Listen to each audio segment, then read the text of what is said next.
방송에서 제공하는 부동산 정보는 투자 판단에 대한 조언입니다. 방송에서 제공하는 부동산 물건의 가치, 가격 상승 및 가격 하락에 대해서는 방송사에서 보장하지 않습니다.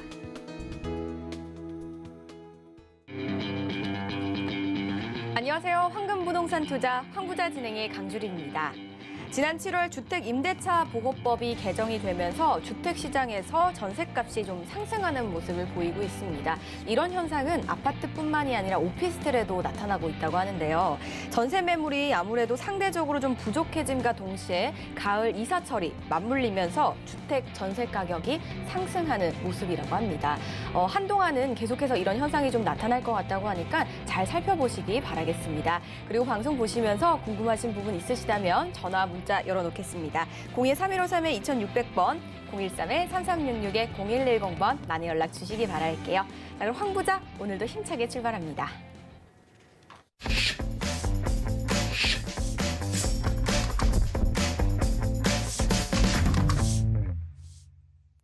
오늘 함께 하실 분 바로 만나보겠습니다. 황제인베스트의 박세준 팀장 자리하셨습니다. 안녕하세요, 팀장님. 네, 안녕하세요. 황스인베스트의 박세준입니다. 오늘은 이 지난주에 이어서 지역은 역촌동 그리고 그 주변에 있는 이 주거용 오피스텔에 대해서 이 소개를 해드리려고 하는데요. 앞서 앵커님이 말씀을 하셨다시피 아파트뿐만이 아니라 요즘 오피스텔 역시 전세 가격 자체가 굉장히 많이 오르고 있다고 합니다.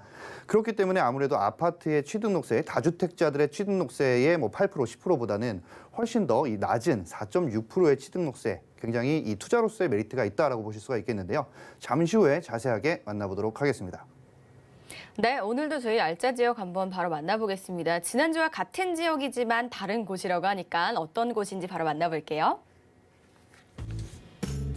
서울시 은평구 역촌동 6호선 부산역과 역촌역 더블 역세권입니다.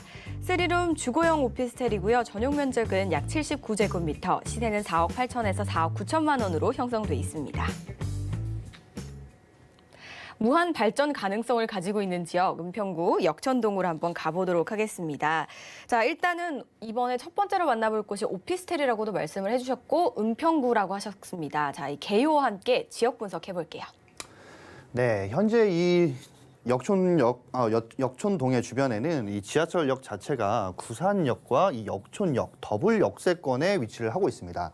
자, 이 주변 자체에는 주거 공간들이 거의 대부분 주택이라든지 한 동짜리 아파트 내지는 이 주거용 오피스텔들이 있는데 이 주변 자체들의 이 전세 금액이 굉장히 많이 올랐다라는 것을 알 수가 있겠고요. 3룸 주거용 오피스텔에 대해서 면적 전용 약 79제곱미터가 되는 것들의 시세를 한번 알아보았더니 4억 8천에서 4억 9천만 원 정도 확인을 할 수가 있었습니다. 계속해서 지역 분석을 좀 알아보자면 이 주변의 위치 자체로는 이 인구는 약 4만 7천 명, 세대 수는 2만 800세대 정도가 되고요. 인구는 약 2.26명, 굉장히 이 소형 세대 수가 굉장히 많은 지역이기 때문에 아무래도 이 주거용 오피스텔의 작은 평수, 한 동짜리 아파트라도 이 작은 평수가 대세다라고 설명을 드릴 수 있겠습니다. 이 주변 자체로는 노후된 주택들이 굉장히 많고요. 주변 재개발 및 재건축이 되는 지역이 굉장히 많기 때문에 이주민도 굉장히 많아서 이 이주민들이 자체적으로 주거 공간을 선정을 하기 위해서 이 주변들에 많이 알아보다 보니까 이 전세 가격 자체가 굉장히 많이 올랐다라는 것을 알 수가 있었습니다. 접근성 같은 경우는 이 3호선과 6호선을 이용을 해서 디지털 미디어 시티인 이 DMC역과 마포의 접근성이 우수하고 거기다 3호선을 이용을 해서 반포라든지 강남, 분당 접근성 역시 굉장히 좋다라고 보실 수가 있겠고요. 이 은평구 역촌동 같은 경우는 메인 도로인 이 서울옥로를 이용을 해서 주변 도시인 바로 고양과 일산, 파주, 김포 등 다양한 주변 도시의 접근성 역시 굉장히 좋다라고 설명을 드릴 수 있겠습니다. 생활 편의시설 같은 경우는 이 주변에 초등학교, 중학교, 고등학교 등 학군 자체가 굉장히 많아서 이 형성이 잘 되어 있다라고 보실 수가 있겠고요. 구산역이라든지 역촌역, 더블 역세권 및 서울옥로의 메인 도로에 버스 정류장들이 굉장히 많기 때문에 이 대중교통 이용이 굉장히 편리해서 직주 근접성이 굉장히 좋다라고 설명을 드릴 수 있겠습니다. 개발 환경 같은 경우도 이 GTX A 노선을 비롯해서 세전력, 이 고양선과 서부경전철, 거기에 독바이역의 신분당 서북부 연장선까지 이 교통 호재들이 즐비하다라고 설명을 드릴 수 있겠고요. 거기다 추가적으로 이 구산역의 제1종 지구단위 계획 구역의 이 대조 1구역 주택 재개발 진행으로 인해서 앞으로 이 주변 자체의 주거 공간들을 투자를 하셨을 경우에 이 가격 상승이 많이 될 것으로 예상을 해볼 수 있겠습니다. 잠시 후에 이 주변 입지에 대해서 자세하게 알아보도록 하겠습니다. 생활 편의시설 그리고 직주 근접 또 여러 호재들까지 정말 다양한 매력과 장점을 좀 가지고 있는 지역이다라고 느껴졌거든요. 주변 환경은 어떻게 형성이 되어 있는지 자세하게 좀 알아볼 필요 있을 것 같습니다. 네, 이 입지 자체가 이 부동산을 투자를 하셨을 때 보실 때 임장 활동도 굉장히 필요하겠지만 이 인터넷에 있는 지도로 좀 보시게 되면은 대단지 아파트들이 굉장히 적다라는 것을 알 수가 있었습니다. 자, 그렇다라는 것은 이 연립이라든지 빌라 내지는 주택들이 굉장히 많다라는 것을 알 수가 있고 거기다 이 소형 가구들이 굉장히 많다라는 것 또한 알 수가 있었습니다. 자, 계속해서 한번 교통에 대해서도 좀 알아보자면 6호선의 구산역 그리고 역촌역의 더블 역세권에 자리를 하고 있습니다. 자, 거기다 이 3호선 라인을 이용을 했을 경우에는 이 강남 압구정, 반포 분당 방면까지도 이 접근성이 굉장히 좋은 것으로 볼 수가 있겠고요. 거기다 앞으로 이 2023년도에 GTX A 노선이 예정이 있기 때문에 이 6호선을 이용을 해서 3호선 환승 이후에 이 GTX A 노선 역시 쉽게 이용을 할 수 있는 것으로 확인을 하실 수가 있겠고요. 거기다 이 서울흥로 라인 자체에 메인 도로가 있기 때문에 이 메인 도로 자체에 버스 정류장이라든지 이런 주변에 대중교통 시설들이 많기 때문에 타 지역으로 넘어가실 수 있는 이 교통 환경 역시 우수하다라고 설명을 드릴 수 있겠습니다. 거기다 이 은평 대조동, 역촌동 자체에 20평대 아파트 전세 매물이 현재 각 동마다 5개 미만, 굉장히 적다라는 것을 알 수가 있겠죠. 아파트라든지 주거용 오피스텔이라든지 이 주거용 오피스텔 자체에 전입신고만 하면 전기세라든지 일반 수도, 가스세 등 다양한 것들을 일반 주택과 동일하게 내기 때문에 전세를 하는 임차인 입장에서는 크게 상관이 없다라는 것이죠. 자, 그렇기 때문에 아무래도 이 주거 공간 자체가 전세로서 임차를 할 수 있는 곳으로 있다라고 하면 굉장히 매물이 빠르게 나간다라고 설명을 드릴 수가 있겠습니다. 이 재개발 구역 자체가 늘어나면서 이 주변 아파트의 평균 전세 금액이 상향이 되고 있는 곳이다라고 설명을 드릴 수가 있겠습니다. 잠시 후에 이 주변 자체에 어떤 것들이 생기는지 알아보도록 하겠습니다. 지도를 통해서 지역을 분석을 해보고 그리고 교통 여건 등을 한번 들어봤거든요. 듣다 보니까 GTX A 노선 이야기가 나왔습니다. 2023년 개통 예정이라면 지금 한참 공사가 진행 중일 것 같거든요. 직접적인 수혜를 받을 수 있는 호재인데요. 또 다른 호재들 어떤 것들이 있는지 자세하게 한번 이야기 나눠볼까요? 네, 현재 이 은평구 자체는 이 GTX A 노선이 아마 제일 핫한 키워드 그리고 핫한 호재일 겁니다. 현재 이 GTX A 노선 같은 경우는 연신내 자체에 들어오게 되는데 이 연신내역에서 종로라든지 DMC역까지 한 10분대면 충분히 가실 수가 있기 때문에 굉장히 편리하게 이용을 하실 수 있다라는 것이고요. 거기다 추가적인 게 바로 이 GTX A 노선 트리플 역세권이 되게 되면 바로 이 강남이라든지 을지로 종로 그리고 DMC 라인까지 모두 10분대로 주파를 하실 수가 있다라는 것입니다. 현재 사업 현황 같은 경우는 올 2월 달이죠. 바로 GTX A409 서울 은평구 연신내역에 착공에 돌입을 하였고요. 추후에 이 GTX A 노선이 개발을 하게 된 이후에 바로 GTX A 노선 자체가 개통이 되게 되면 강남권 노선이라서 이 외부에서 이 은평구 자체로 유입되는 인구가 굉장히 많아질 것으로 예상을 해볼 수가 있겠습니다. 자, 그렇게 되면 이 은평구 전체적으로 봤을 때 신축을 지을 수 있는 부지 자체가 굉장히 한정적이기 때문에 이 이후에는 연신내역 주변에 거리가 굉장히 활발해질 것으로 예상을 해볼 수가 있겠습니다. 두 번째 역시 이 교통 호재인데요. 바로 서부경전철입니다. 바로 이 서부경전철 같은 경우는 세전역, 바로 6호선이죠. 세전역에서 이 서울대까지 22분 만에 주파를 한다는 것인데 기존에는 환승과 이 걸어가는 것까지 포함을 하게 되면 한 4, 50분 정도가 걸리죠.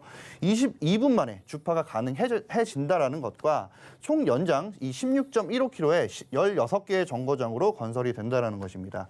자, 이 16개의 정거장 자체에 환승을 할 수 있는 노선 역시 굉장히 많아진다는 것을 알 수가 있겠는데요. 자, 그렇게 되면 이 주요 구간 통행 시간이 굉장히 단축이 될 것이고 이로 인해서 6호선 세전역 주변에는 부동산 가격 자체가 굉장히 상승될 것으로 예상을 해볼 수 있겠습니다. 거기다 이 세전역에는 바로 이 고양시로 갈 수 있는 이 고양선이 더해지게 되는데요. 6호선 세전역과 고양시청역을 연결하는 길이 14.5km의 경전철 노선이 들어온다는 것인데, 자, 이 사업 자체는 이 주간 자체를 LH에서 하기 때문에 사업비 전액 부담을 한다는 것입니다. 현재 그렇기 때문에 예비 타당성 자체를 건너뛰고 바로 고양 창릉 3기 신도시와 연결이 되는 철도망이고요. 자, 그렇게 됐을 경우에 바로 이 고양과 일산으로의 진출입 또한 굉장히 원활해질 것으로 예상을 해볼 수가 있겠고요. 거기다 이 은평구 전체적으로 교통 호재 연속이기 때문에 6호선 세전역 주변인 바로 이 구산동이라든지 응암, 증산동 역시 같이 이 수혜를 받으실 수 있을 것으로 예상을 해볼 수 있겠습니다. 자, 마지막으로 대조 1구역의 주택 재개발입니다. 현재 바로 근처에는 대조 1구역이라는 주택 재개발을 하는 현장이 있는데요. 자, 이곳에는 바로 이 구산역, 역촌역 사이에 바로 메인도로 서울흥로 주변에 생긴다라는 것이고요.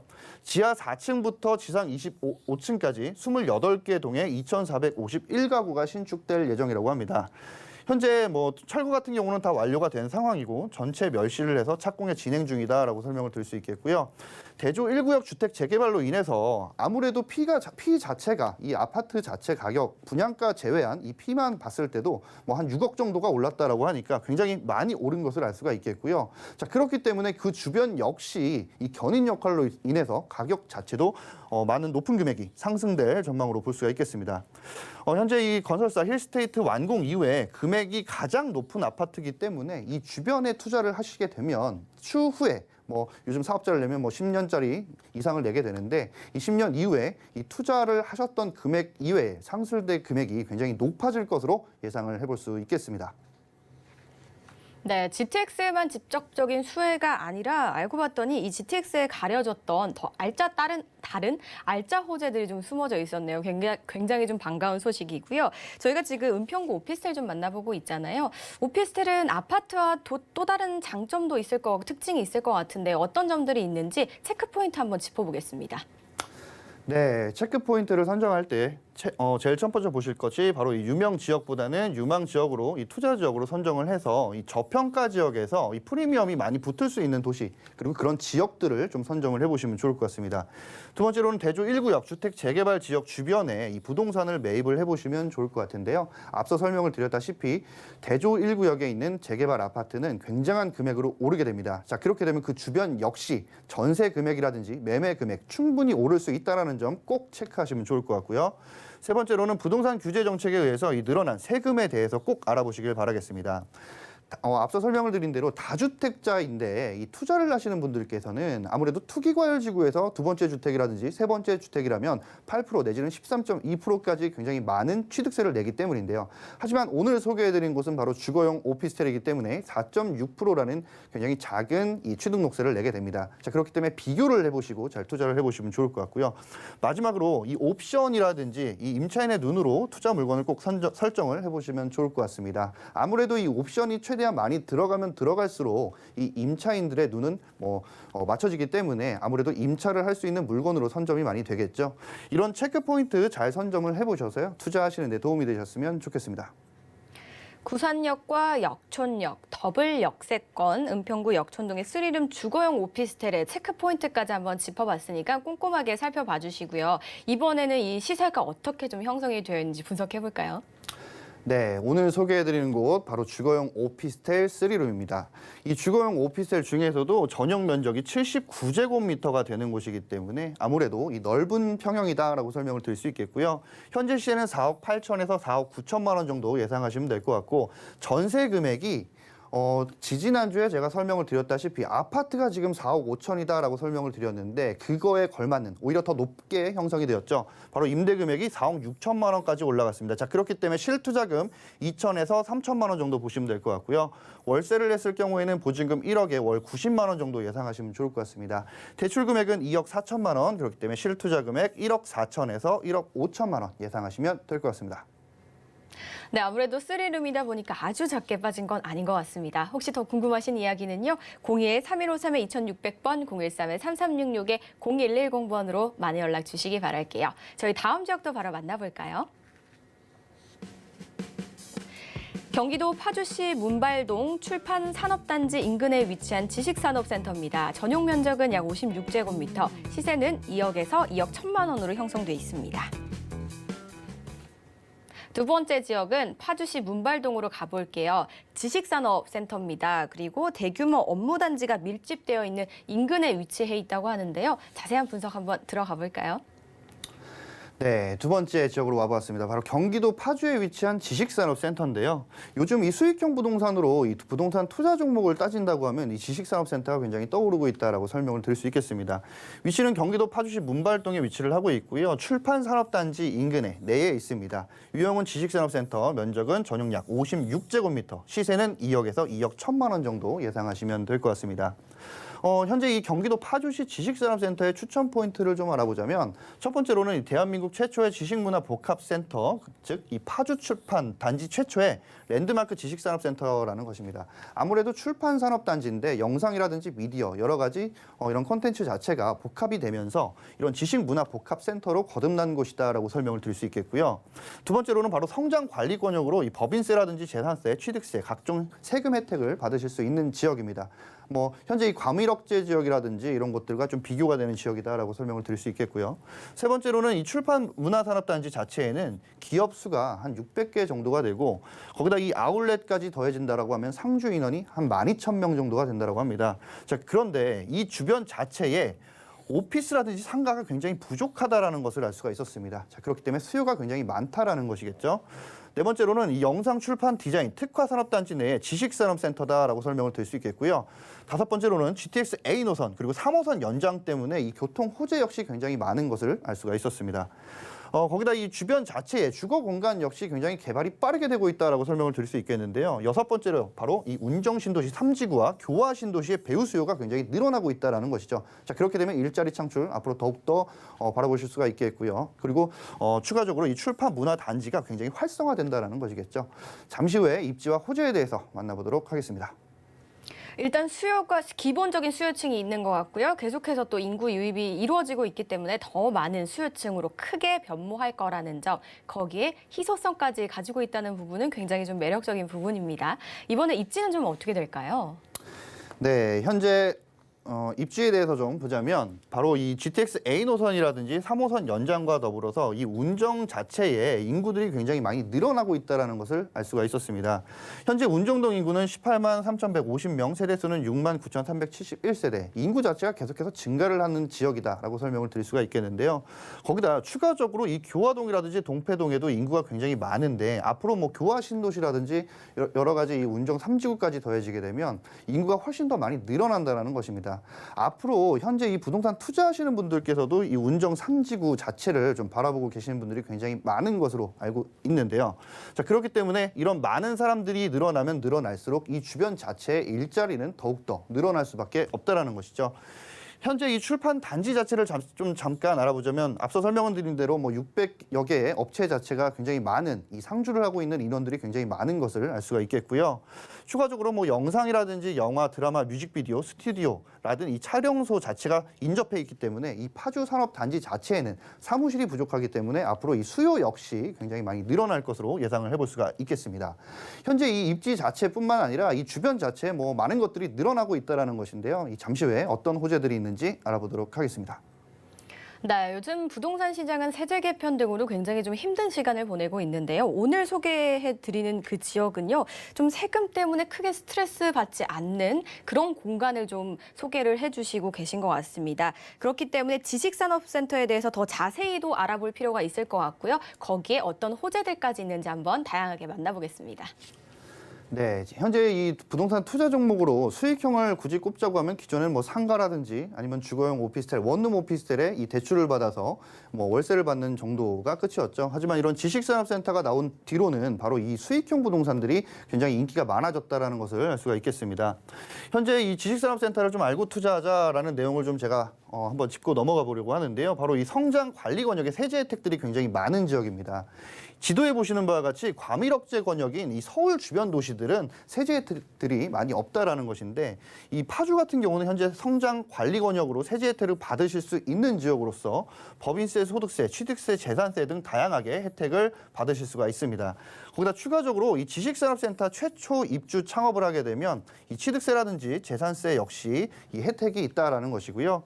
현재 2022년 12월 31일까지 세제 혜택이 연장이 됐다라고 이 법안이 나와 있는 상태고요. 취득세 및 재산세 감면 혜택은 최초 분양자, 사용자에 한한다라고 설명을 드릴 수 있겠습니다. 자, 이 지식산업센터는 어떤 업종들이 들어올 수가 있는지에 대해서도 한번 알아보도록 하겠습니다. 입점 대상 업종에 대해서 알아보겠습니다. 첫 번째로는 바로 출판업이라든지, 두 번째로는 영화 방송 및 기타 공연 전시 관련 산업, 그리고 세 번째로는 상업 인쇄 및 인쇄 관련 서비스업, 네 번째로는 기록 매체 복제업, 다섯 번째로는 소프트웨어 자문 개발 및 공급업, 여섯 번째로는 컴퓨터 프로그래밍 등 이 연구 개발업, 그리고 디자인, 즉 사무실이라든지 뭐 소소한 제조까지도 뭐 모든 게 다 가능하다라고 보실 수가 있겠는데요. 이런 수요자들이 많이 늘어나면 늘어날수록 투자를 하시는 분들께서는 메리트가 상당하다라고 설명을 드릴 수 있겠습니다. 자, 계속해서 이 경기도 파주시 지식산업센터의 교통 호재에 대해서 알아보겠는데요. 바로 이 GTX 운정역이 들어선과 동시에 추후에는 바로 이 3호선 운정 호수공원역까지 예정에 있다라는 것이고요. 거기다 추가적으로 인천에서 출발을 해서 김포 그리고 이 파주까지 연결이 되는 현재 공사 중이죠. 제2외곽 순환고속도로. 앞으로 이 광역 교통도가 굉장히 좋아진다라는 것입니다.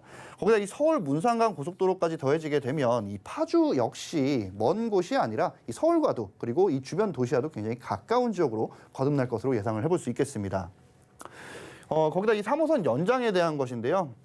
바로 이 대하역에서 파주 운정 신도시를 잇는 3호선 연장이 본격화됐다라는 것이고, 지하철 3호선 파주 운정 연장 사업이 현재 한국판 뉴딜 민자 사업으로 선정이 되어 있습니다. 자, 그렇기 때문에 요즘 넘기 힘들다는 바로 이 예비 타당성 조사가 없이 올해 말 적격성 조사로 마무리가 될 예정이고요. 국토교통부 자체에서는 3호선 파주 연장의 최적 대안 노선을 현재 찾기 위해서 이 재기행 용역을 작년부터죠. 올 12월까지 진행을 한다라고 합니다. 빠르면 내년, 늦어도 내후년에는 이 사업 추진 과정을 모두 보실 수 있다라고 하니까요. 정말 많은 이 교통 호재에 대해서 눈으로 확인을 하고 투자를 하실 수가 있을 것 같습니다. 잠시 후에 이 체크 포인트와 가격에 대해서 만나보도록 하겠습니다. 네, 지식산업센터에 좀 영향을 줄 수 있을 만한 호재들 짚어봤고요. 그리고 지식산업센터에 어떤 혜택이 있는지 어떤 곳인지도 한번 알아봤는데요. 이번에는 체크포인트가 있다면 어떤 것들이 있는지도 한번 짚어봐야 될 것 같아요. 네, 요즘 많은 부동산 규제 정책 덕에 정말 이 갭 투자를 하시게 되면 예전에 뭐 단기 임대 사업자가 있어서 뭐 4년만 하고 내가 팔아야지 하시는 분들도 계셨지만 요즘은 정말 장기간 동안 투자를 해야 되는 갭 투자를 제외한다면 이 부동산 자체적으로 수익이 발생이 되는 물건들을 많이 찾고 계신다라는 것입니다. 자, 그렇기 때문에 투자 부동산 자체적으로 수익이 발생되는 물건을 꼭 한번 찾아보시면 좋을 것 같습니다. 두 번째로는 바로 지식산업센터 수익형 부동산에 많은 것들을 보시게 되는데요. 뭐 입지라든지 여러 가지도 많이 보시고 임장 활동도 많이 하시겠지만 사실 제일 중요한 건 첫 번째도 수익률, 두 번째도 수익률이다라고 설명을 드릴 수가 있겠고요. 세 번째로는 이 공급보다 수요가 많은 지역, 즉 이 파주 자체에는 지식산업센터가 뭐 시발점일 수도 있지만 하나밖에 없기 때문에 그런 수요가 많은 지역의 물건을 잘 찾아보시면 좋을 것 같습니다. 마지막으로 수익형 부동산을 진행을 할 때에는 항시 임차가 완료된 물건, 바로 수익을 보실 수가 있는 물건을 꼭 찾아서 투자를 해보시면 좋을 것 같습니다. 지식산업센터만의 포인트 그리고 그 지역만의 포인트 두 가지를 잘 비교 분석해보시고 결정해보시기 바랄게요. 그리고 그 결정에 조금 더 도움을 드릴 수 있는 시세 분석 바로 만나보겠습니다. 네, 현재 뭐 파주의 지식산업센터뿐만 아니라 뭐 오피스라든지 오피스텔, 뭐 작은 사무실이라든지 이런 전체적인 이 현재 시세에 대해서 좀 알아봤는데요. 현재 시세 2억에서 2억 1,000만 원 정도 한다라는 것입니다.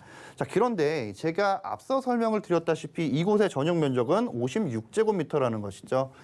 거의 대부분 이 월세를 했을 때 뭐 오피스텔이라든지 이런 것들을 보면 전용 면적 자체가 뭐 20제곱미터, 30제곱미터 그 정도밖에 안 된다는 것입니다. 자, 그만큼 넓기 때문에 시세를 따져서 평당 금액을 따져본다라고 하면 어떻게 보면 굉장히 소액 투자다. 대신 이 수익률은 굉장히 높다라고 설명을 드릴 수가 있겠고요. 월세를 했을 경우에 임대금액 보증금 1,000만 원에 월 80에서 82만 원 정도 보시면 될 것 같고요. 현재 대출 금액은 1억 6천만 원에서 1억 6,500만 원 정도 예상하시면 될 것 같습니다. 자, 그렇기 때문에 소액입니다. 수익을 낼 수 있는 실투자 금액은 3천만 원에서 3,500만 원 예상하시면 좋을 것 같습니다. 시세에 맞춰서 어떻게 포트폴리오 형성하면 되실지 잘 분석해 보시기 바랄게요. 고민하시다가 궁금하신 점은 013-1553-2600번, 013-3366-0110번으로 많은 연락 주시기 바라겠습니다. 오늘 좋은 말씀 주신 팀장님 여기서 인사드리겠습니다. 고맙습니다. 조금 전에 보셨던 지역 다시 한번 만나보시죠.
계속해서 함께 하실 분입니다. 황스인베스트의 황진현 대표 자리하셨습니다. 안녕하세요, 대표님. 네, 반갑습니다. 황지현입니다. 오늘도 저번 주에 이어서 그 국세청에서 발표한 세금에 대한 백문백답 한번 알아보도록 하겠습니다. 오늘도 힘이 되는 정보 드리겠습니다. 네, 지난주에 너무 많은 방대한 양을 한 주간에 소화를 못했기 때문에 이번 주 이어서 또 해주신다고 합니다. 자, 백문백답 굉장히 흥미롭고 어렵기도 했거든요. 이번 주 이야기도 한번 바로 나눠보겠습니다. 네, 저번 주에는 우리가 양도소득세에 대해서 알아봤습니다. 근데 그 세금의 종류가 굉장히 많잖아요. 그래서 오늘은 주택 임대소득세에 대해서 한번 알아보도록 하겠습니다. 근데 그 전에 오늘 뉴스를 보니까 재밌는 뉴스들이 좀 나와 있더라고요. 그 내용부터 한번 살펴볼게요. 첫 번째, 서울 아파트 평균 10억 원 이상이 됐다는 얘기입니다. 자, 서울 아파트 값이 평균 가격이 10억인 시대에 우리가 살고 있습니다. 9억을 돌파한 지 6개월 만에 28%가 올랐습니다. 정말 가파르게 지금 가격이 오르고 있는 거죠. 그 가격이 오르는 이유에 대해서는 여러 가지 얘기를 할 수 있겠지만 여하튼 결론에 대한 얘기만 좀 해볼게요. 자, 노원, 금천, 중랑구 등 37% 이상 올랐다. 그 전에는 크게 주목받지 못했던 지역들이죠. 이 지역들의 부동산 가격도 많이 올랐고요. 그 외에도 뭐 강북이나 은평이나 이런 지역에서도 굉장히 많이 오른 것을 우리는 확인할 수 있었습니다. 자, 평균 매매가 추이를 그래프로 나타난 건데 17년에는 평균이 6억 4천만 원이었어요. 근데 지금은 10억 300이 넘어갔습니다. 아파트 한 채만 가지고 있어도 서울에서는 10억을 가지고 있는 사람이라고 볼 수 있겠네요. 근데 중요한 건 이거예요. 매매 가격이 10억이 넘어갔다. 그 자체만 중요한 게 아니고요. 모든 물가가 다 올라가고 있지 않습니까? 그리고 공급은 부족하기 때문에 아파트 가격이 올라간다는 건 이해할 수 있는데 그동안에 계속 안 변하는 게 있어요. 고가주택의 기준이죠. 고가주택의 기준에 대해서 제가 그전에 여러 번 좀 말씀드린 적이 있습니다. 현재 고가주택에 대한 기준 9억 원이라는 그 기준은 2008년도에 나온 거예요. 80년대부터 만들어졌던 그 개념들이 발전하면서 2008년도에 9억이란 기준이 나오게 된 거죠. 2008년도에 서울 그 아파트 평균 가격이 얼마인가 봤더니 4억이었어요. 4억이었을 때 9억 원짜리 주택을 고가주택이라고 불렀는데 그게 지금 12년 동안 변하지 않았습니다. 12년 동안 변하지 않았고요. 서울 아파트 평균 가격이 10억 원이 된 현재 시점에서도 고가주택의 기준은 9억 원입니다. 우리나라에서 9억 원이 넘어가는 주택을 소유한다는 것은 여러 가지 의미를 가집니다. 첫째, 종합부동산세 납부 대상이 된다는 거예요. 종합부동산세요. 종합부동산세는 대표적인 부유세죠. 자네가 재산이 많으니까 좀 돈을 더 내세요. 이런 게 종합부동산세예요. 그게 서울의 아파트를 가지고 있는 사람들, 평균적인 아파트를 가지고 있는 사람들은 모두 부유세를 내셔야 된다는 그 얘기입니다. 또 양도소득세에 대한 얘기도 있죠. 자, 양도소득세는 1주택자라 하더라도 비과세 기준이 있습니다. 1세대가 1주택을 2년 이상 보유, 그리고 17년 8월 3일부터는 2년 이상 거주를 해야 되죠. 그리고 9억 원 이하, 9억 원 이하일 때 양도소득세를 비과세 받을 수 있습니다. 자, 이게 평균 가격이 10억 원이 됐으니까 양도소득세 이제 비과세 대상은 아닌 거예요. 9억 원을 초과하는 금액에 대해서는 양도소득세가 부과가 되는 겁니다. 자, 이 말씀을 제가 왜 드리냐면 전에도 이제 누누이 말씀이 드린 건데 고가주택의 기준이 이제는 좀 현실적으로 바뀔 때가 되지 않았나 이 말씀을 좀 드리고 싶은 거예요. 택시값도 올랐고요. 버스비도 오르고 하다못해 짜장면 가격도 10배 이상 올랐는데 왜 이 고가주택에 대한 기준만 그대로 두면서 세금만 늘어나는지 자, 현실적으로 고가주택의 기준이 빨리 바뀌어지기를 바라봅니다. 자, 다음 뉴스를 한번 보겠습니다. 자, 이 부분이 좀 중요한데요. 오늘부터 전월세 상한 전환율이 있죠. 전세를 월세로 전환할 때 원래는 4%였잖아요. 그 전환율이. 지금 오늘부터는 2.5%로 인하됩니다. 자, 오늘부터 전세 보증금을 월세로 바꿀 때 적용되는 비율인 전월세 전환율이 4%에서 2.5%로 낮아집니다. 만약에 오늘 4%의 전환율 계산으로 월세를 놓으셨다면은 나중에 좀 문제가 되실 수가 있어요. 특히 임대사업자 같은 경우는 그동안의 혜택을 다 못 받으실 수도 있겠죠. 그래서 오늘부터 2.5%의 기준이 적용된다는 거 꼭 명심하십시오. 자, 국토교통부는 개정된 주택임대차보호법 시행령이 오늘 29일부터 시행된다고 밝혔습니다. 이에 따라서 전세보증금 1억 원을 기준으로 했을 때 월세로 전환한다 그러면 기존에는 4% 33만 3천 원 정도의 월세를 받을 수 있었는데 지금은 20만 8천 원 정도 2.5%의 전환율로 월세를 받으셔야 된다는 겁니다. 자, 이와 함께 여기가 좀 중요한 부분인데요. 이렇게 좀 부각되지 못한 부분이에요.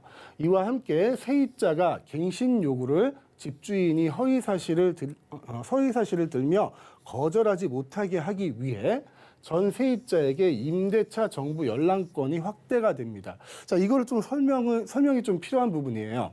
자, 세입자가 계약갱신 청구권을 요구를 할 때 집주인은 그거를 거절할 수 있는 방법 중에 본인이 거주하는 방법이 있었습니다. 그게 그러니까 본인 가구나 직계 존비속이죠. 직계 존비속이 이 집에 거주를 할 때는 세입자에 대해서 계약갱신 청구권을 거절을 할 수가 있었어요. 근데 그거를 세입자가 확인할 수 있는 방법을 만들어준다는 겁니다. 그 방법이 임대차 정보 열람권이라는 거예요. 자, 임대차 정보 열람권이 이렇게 쉽게 그냥 듣고 넘어갈 얘기는 아닌 것 같아요. 임대차 정보 열람권이라는 거는 전에도 있었습니다. 어떤 사실이 있었냐면 사건이 있을 때. 자, 사건이라고 하면 이제 형사사건일 수도 있고요. 민사사건일 수도 있겠죠. 자, 형사사건일 때는 뭐 경찰이나 검찰이 공적으로 행해서 이 열람권을 사용했을 거고요. 각 구청이나 이런 데도 사용할 수 있어요. 자, 민사에서 사용할 때는 대부분 경매를 할 때. 자, 경매가 진행이 될 때 낙찰자의 권리를 보호하기 위해서, 그러니까 선순위 세입자가 있는지 인수에 대한 권리가 있는지 확인하기 위해서 임대차 정보 열람권이 있었습니다. 자, 그리고 민사에서는 다른 건 이제 판결문을 통해서 이 권리를 행사할 수 있었죠. 근데 지금은 내가 전 세입자였단 이유만으로 내 정보를 볼 수 있어요. 내가 그 집에 살고 있는지 안 살고 있는지, 혹시 내 직계 존비속이 그 집에 살고 있으면 존비속에 대한 정보도 열람할 수 있습니다. 자, 이거는 명백히 개인정보보호법, 요즘 한참 이슈가 되는 법이잖아요. 개인정보보호법에 틀림없이 위배가 될 거라고 생각이 듭니다. 자, 현 정부에서 부동산 정책을 내놓을 때 헌법에 나와 있는 그러한 권리들을 아주 가볍게 무시하는 거를 우리는 자주 봐왔어요. 제일 먼저 이제 재산권에 대한 게 있죠. 재산권에 대해 개인 재산권을 침해하는 경우가 굉장히 많았고요. 두 번째는 이제 토지거래 허가제를 통해서 이제 거주 이전의 자유를 침해한다는 이런 헌법 소원까지 나와 있는 상태입니다. 자, 그런 정부에서 이제 이 개인정보보호법 정도면 가볍게 보고 넘어갈 수도 있겠죠. 정작 바뀌어야 되는 아까 말씀드린 이제 고가주택에 대한 기준 이런 것들은 안 바뀌고 자꾸 이상하게 어느 부분에 특히 임대인이나 부동산 소유자에 대한 재산권 또 권리들을 규제하는 쪽으로 줄여가는 쪽으로 자꾸 이상한 방향으로 흘러가는 것 같아서 좀 답답한 생각이 듭니다. 자, 이거를 뭐 제가 어떻게 바꿀 수는 없겠고요. 여하튼 간에 임대차 정보 열람권이라는 게 전세입자한테 생긴다는 거죠. 그래서 내 정보 또는 내 좀비 속에 대한 직계 좀비 속에 대한 정보가 좀 노출될 수 있다. 이런 위험성이 있다라는 거 꼭 염두에 두시기 바랍니다. 오늘 이 뉴스 두 개를 한번 살펴봤고요. 다음은 아까 말씀드린 대로 이제 주택 임대 소득세에 대해서 한번 알아보도록 하겠습니다. 주택 임대 소득의 과세 대상은 무엇인가라는 질문인데요. 주택 임대 소득 과세 대상은 월세 임대 수익이 있는 2주택 이상의 소유자. 자, 월세 수익이 있는 2주택 이상의 소유자입니다. 그리고 보증금 등의 합계가 3억 원을 초과하는 3주택 이상의 소유자. 자, 이 3주택이라는 거는 부부 합산이에요. 이런 그 질의 내용에 보면은 중요한 부분이 좀 몇 가지씩 빠져 있어요. 그러니까 이런 부분을 좀 보충을 하면서 들으셔야 됩니다. 부부 합산 3주택 이상입니다. 개인도 포함이지만 이런 분들한테 나오는 게 이제 간주 임대료라는 거죠. 간주 임대료. 자, 간주 임대료는 뒷부분에 또 나오기 때문에 그때 다시 한번 설명을 드릴게요. 그리고 기준 시가 9억 원을 초과하는 주택과 국외주택, 외국에 본인이 소유하고 있는 주택에 월세가 발생을 한다면, 월세 임대 수입이 발생을 한다면 1주택자도 주택 임대 소득의 과세 대상이 됩니다. 자, 주거 전용 면적이 40평방미터 이하이면서 기준 시가가 2억 원 이하인 소형 주택은 21년 말일까지 제외가 됩니다. 자, 21년 말일까지 제외되는 소형 주택의 범위가 40평방미터 이하이고 2억 원 이하여야 된다는 거예요. 둘 중에 하나만 되는 거 아니에요. 둘 다 성립이 돼야 됩니다. 자, 그래서 첫 번째 과세 대상에 대해서 좀 알아봤고요. 자, 임대소득 과세 대상의 판단 기준을 표로 한번 표가 나와 있더라고요. 국세청에 나온 표. 그 내용을 한번 살펴드릴게요. 자, 1주택자가 임대소득을 과세당할 수 있는 방법은 기준은 이거예요.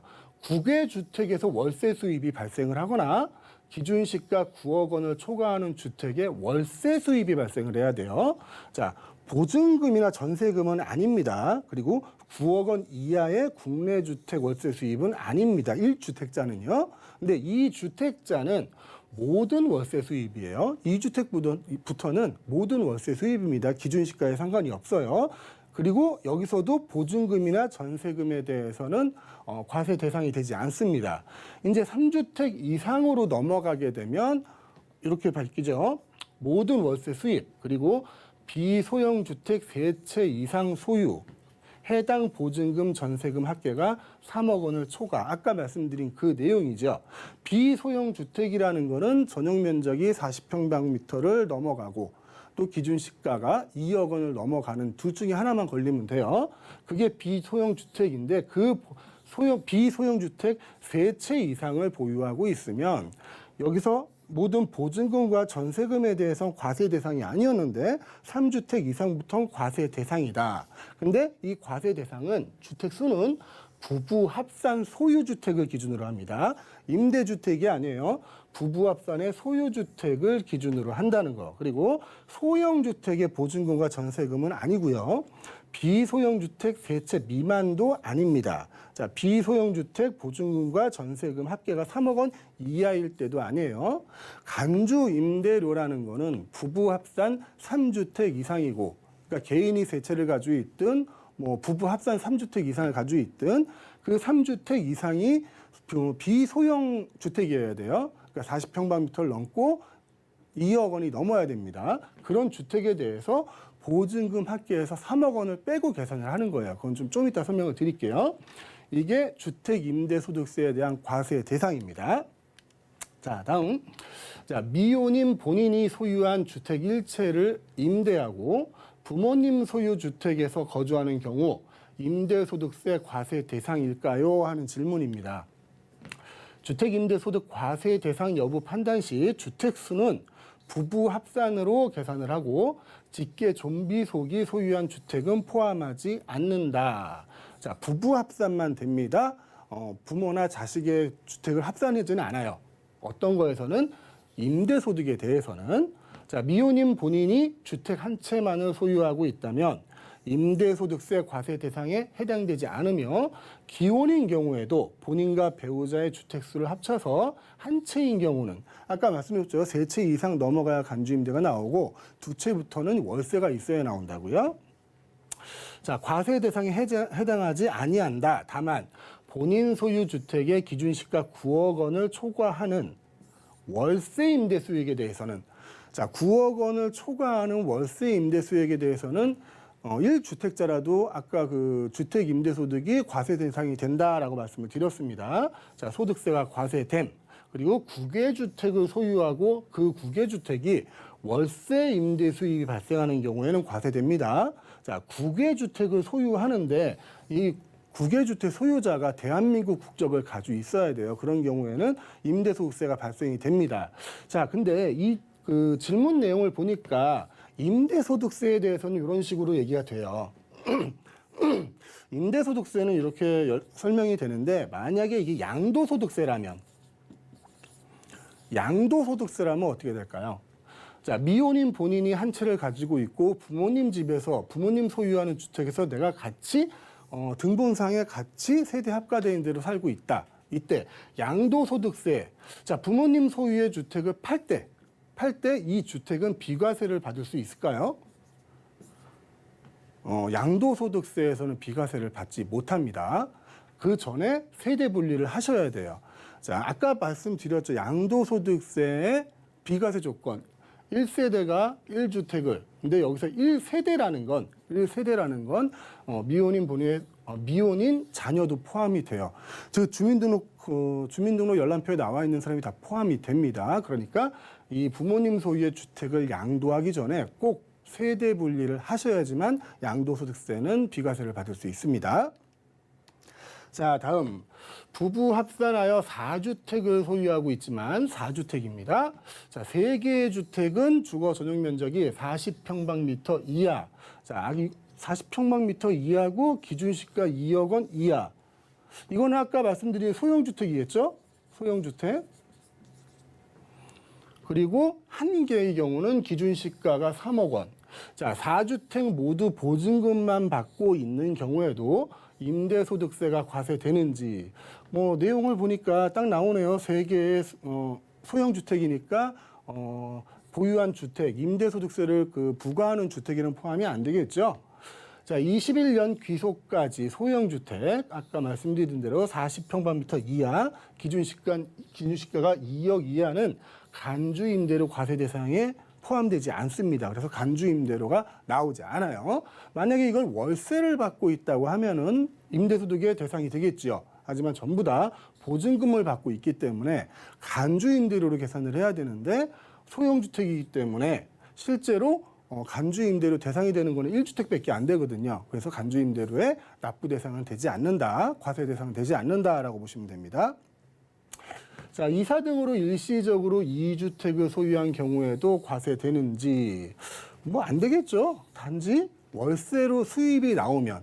근데 이사를 가려고 일시적으로 2주택이 된 건데 거기다 다시 월세 임대를 놓는 경우는 흔치 않겠죠. 여하튼 간에 월세 임대 수익이 발생되지 않는 한은 과세 대상이 되지 않습니다. 자, 오피스텔을 임대한 경우에도 주택 임대소득 과세 대상인지, 자, 오피스텔이 어떻게 사용되고 있냐가 중요할 겁니다. 오피스텔을 임차인이 상시 주거용으로 우리가 흔히 부르는 주거용 오피스텔로 사용을 하고 있다면 경우의 수가 좀 발생할 거예요. 그리고 주거용이 아닌 상가 임대소득으로 상가일 때는 업무용으로 사용할 때는 당연히 상가 임대소득의 소득세가 과세가 되겠죠. 자, 주거일 경우에는 이제 경우의 수가 있는데 아까 이게 1주택자일 때는 9억 원이 넘고 그리고 월세를 받아야지만 과세가 될 거고요. 2주택자 이상일 때는 여기를 월세를 받으면 월세를 받으면 과세가 될 겁니다. 만약에 3주택자 이상이라고 했을 때는 이게 간주 임대료에 포함이 되는지 안 되는지 그걸 좀 따져봐야 될 것 같습니다. 오피스텔 같은 경우는 좀 경우 해서가 복잡하네요. 자, 다가구 주택도 한 채만 소유하고 있으면 비과세가 되는지라는 질문인데요.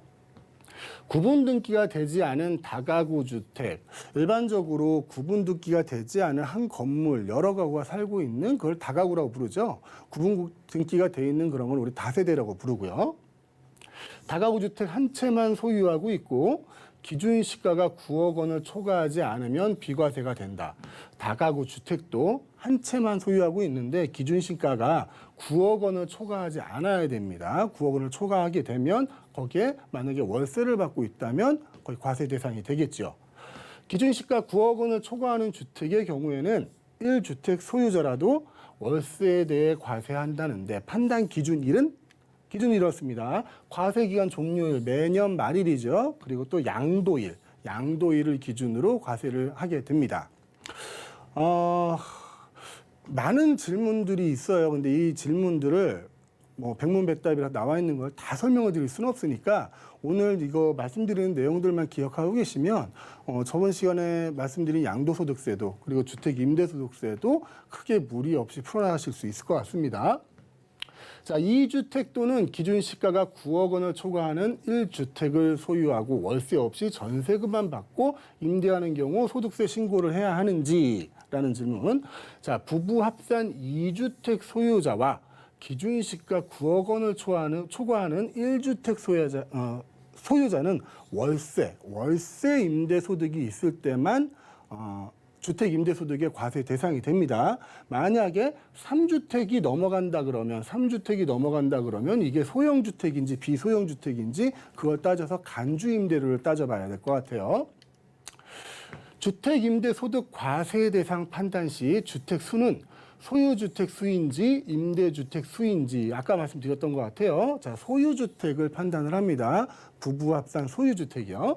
자, 각과 을이 공동으로 주택을 소유한다. 지분이 50대 50으로 하고 있는 경우 각과 을의 주택 수는 자, 각과 을은 모두 다른 주택이 없다는 전제 조건이 있습니다. 공동 소유주택의 경우 지분이 가장 큰 자가 2인 이상일 경우 자, 2인이 50대 50이면 2인 이상이 되겠죠. 가장 큰 자의 2인 이상. 그때는 각자의 소유로 계산합니다.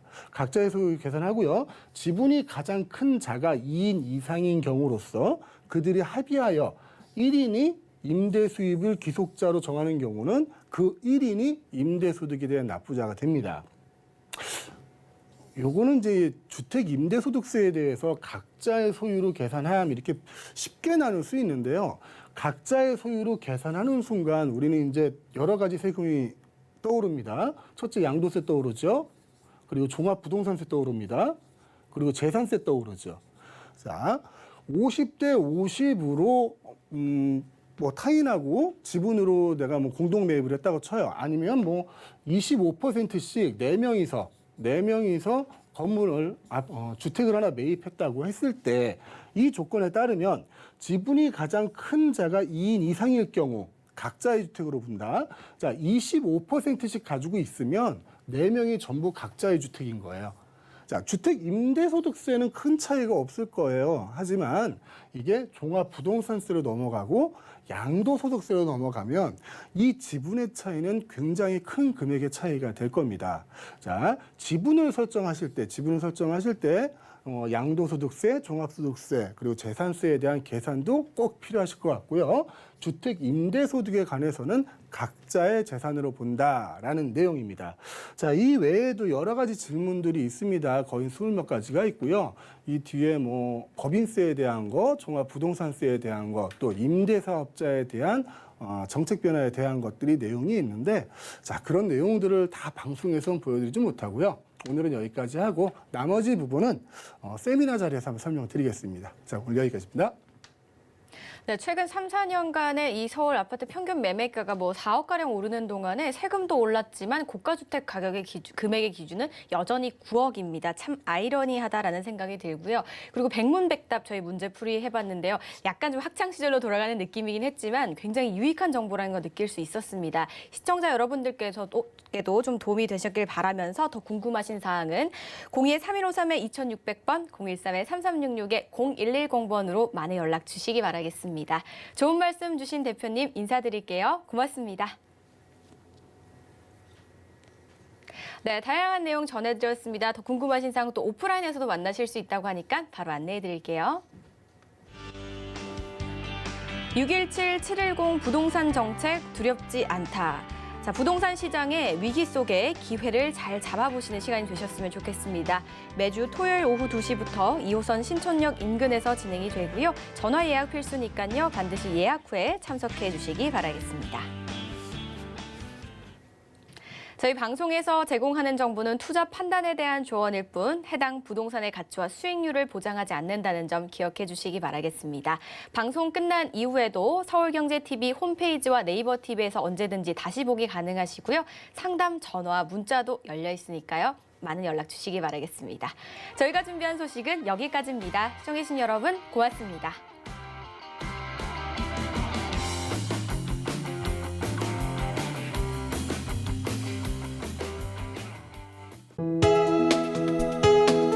본 방송에서 제공하는 부동산 정보는 투자 판단에 대한 조언입니다. 방송에서 제공하는 부동산 물건의 가치, 가격 상승 및 가격 하락에 대해서는 방송사에서 보장하지 않습니다.